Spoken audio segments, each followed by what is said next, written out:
মানি ম্যানেজমেন্টের সিরিজের থার্ড এবং লাস্ট এপিসোডে আপনাদের সবাইকে স্বাগত জানাই। হ্যালো, আমি সঙ্গমিত্রা সিনহা আর আপনারা দেখছেন আমার channel Krishna digital motivator with Sanghamitra. Money ম্যানেজমেন্টের যে সিরিজ চলছিল তার বিগত দুটি পর্বে আপনারা দেখেছেন যে আমরা টাকা পয়সা খরচের ক্ষেত্রে কী ধরনের ভুল ত্রুটি করে থাকি এবং সেই ত্রুটিগুলো কিভাবে আমরা শুধরে নিতে পারি সেই নিয়েও কিন্তু আমরা আলোচনা করেছি। আজ আমরা মানি ম্যানেজমেন্টের সিরিজের এই লাস্ট পর্বে আলোচনা করব যে কিভাবে ম্যানেজ করে টাকা পয়সাকে যদি চালাতে পারি তাহলে আমরা সুন্দর সুস্থ লাইফ লিড করতে পারি। তাহলে আসুন আমরা সেই আলোচনাটা শুরু করে দিই।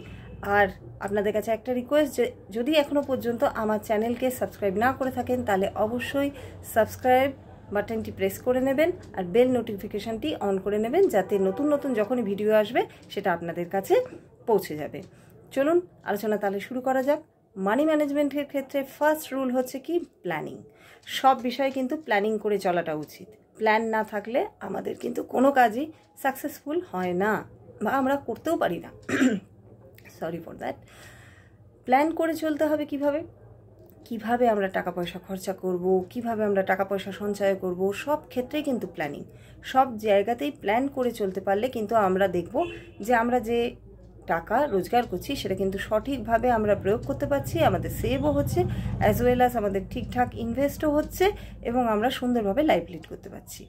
সেকেন্ড কি, সব সময় কিন্তু ক্যালকুলেশন করে স্পেন্ড করতে হবে।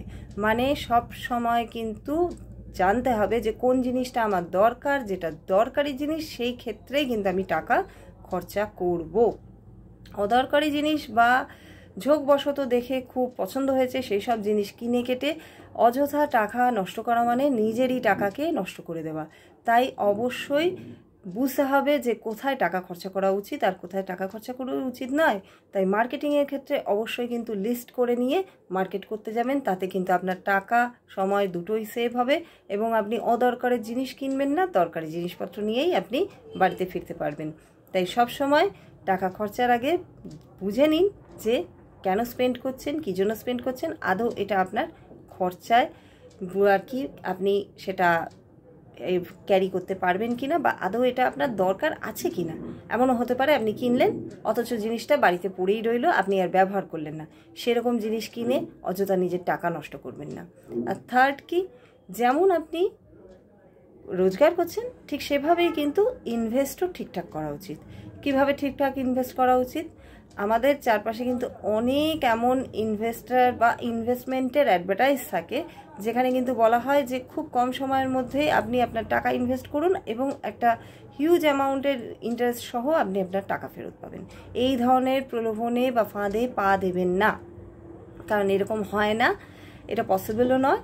তাই বুঝে শুনে সঠিক জায়গায় যেটা আপনাকে পরবর্তীকালে ইন ফিউচার আপনার কাজে লাগবে, আপনার বেনিফিটে লাগবে, সেই রকম ইনভেস্টমেন্টে ইনভেস্ট করুন যেটা পরবর্তীকালে আপনার কাজে লাগবে। তাই বুঝে শুনে খুব খুঁটিয়ে ইনভেস্টমেন্ট অ্যাডভার্টাইজমেন্টগুলো দেখে তারপরে কিন্তু নিজের টাকাকে ইনভেস্ট করবেন।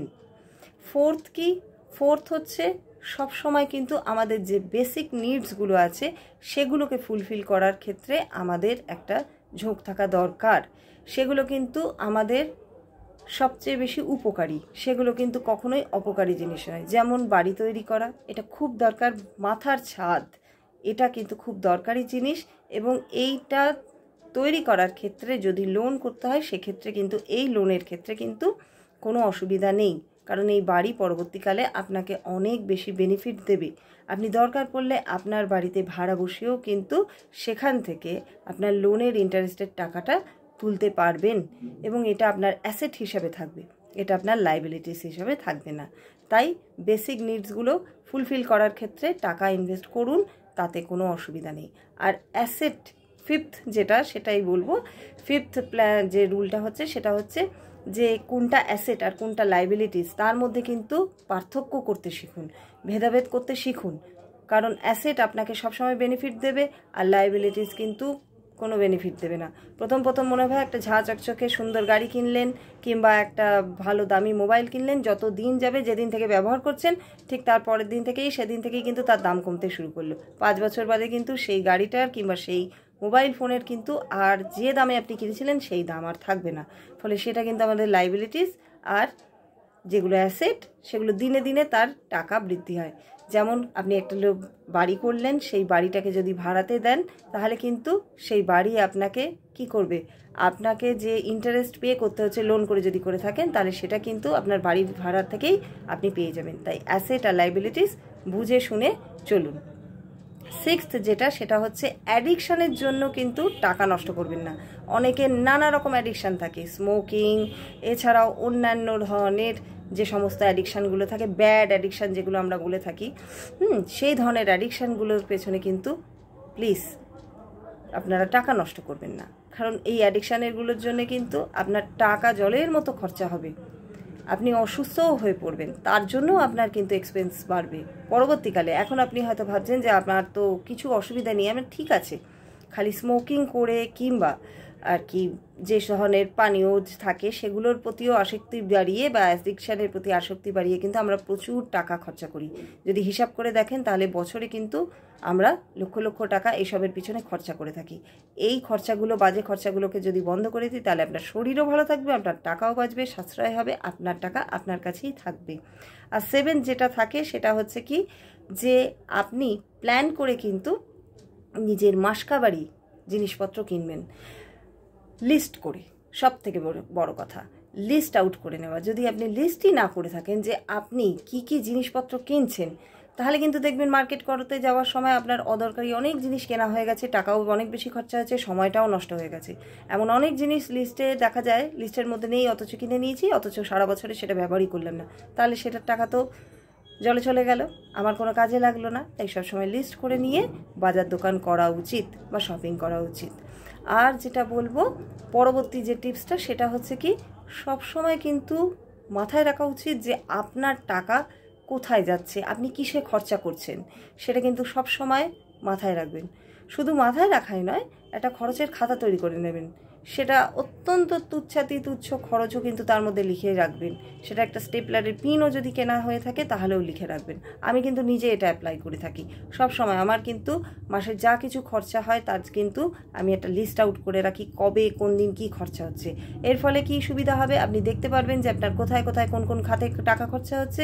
মাসের শেষে আপনি সেটা লিস্ট চেক করে দেখতে পারবেন যে কোন অদরকারি জিনিস কেনা হয়েছে, সামনের মাসে কিন্তু আপনি সেই ভুল ত্রুটিটাকে শুধরে নিতে পারবেন। এই কটা রুলস যদি আপনি জীবনে মেনটেন করতে পারেন তাহলে কিন্তু অবশ্যই দেখবেন আপনি খুব সুখে সমৃদ্ধিতে জীবনটা কাটাতে পাচ্ছেন। একটু ডিসিপ্লিন, একটু মানি ম্যানেজমেন্টের রুল যদি নিজের লাইফে অ্যাড করতে পারেন তাহলে আপনারা কিন্তু সুখে লাইফ লিড করতে পারবেন, আমরা সকলে মিলেই করতে পারবো। তাই আশা করি আপনাদের এই রুলসগুলো অনেক কাজে লাগবে। আর যদি আপনাদের এই ভিডিওটি ভালো লেগে থাকে তাহলে অবশ্যই একটি লাইক এবং শেয়ার করতে আর কমেন্টস করতে ভুলবেন না। আর নতুন নতুন ভিডিও দেখবার জন্য আমার চ্যানেলকে সাবস্ক্রাইব করতে অবশ্যই ভুলবেন না। তাহলে আজ এই পর্যন্তই থাক, আগামী একটি এপিসোডে আপনাদের সাথে নতুন কোনো পর্ব নিয়ে আবার দেখা হবে। নমস্কার।